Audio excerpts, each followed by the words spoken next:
Magandang araw. 2 days na tayong ulan dito. Ngayon ay gumagawa kami ng aming extension para sa aming kulungan. Kasi nga dumarami na yung mga alaga namin so kailangan na namin ng additional na kulungan. So kahapon ang naitayo ay poste lang dahil nga hindi nagtuloy-tuloy yung trabaho dahil nga sa ulan. So ngayon ay maglalagay na ng bubong.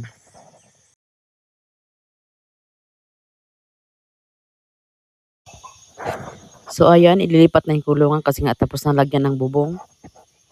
Patapos na rin yung trabaho. Nagpatulong lang kami para buhatin yung kulungan kasi pag dalawa lang hindi kaya.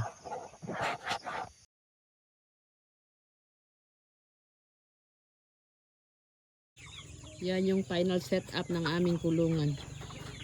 Bagong kulungan namin. Yan. Yung tinakpan ng sako, yan yung mga 2 weeks old. Eh hindi pa kaya yung lamig so tinakpan namin ng sako.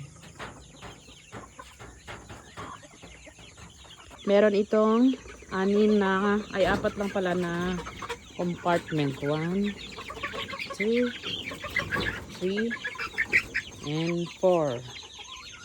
Ito yung bagong gawa na kulungan.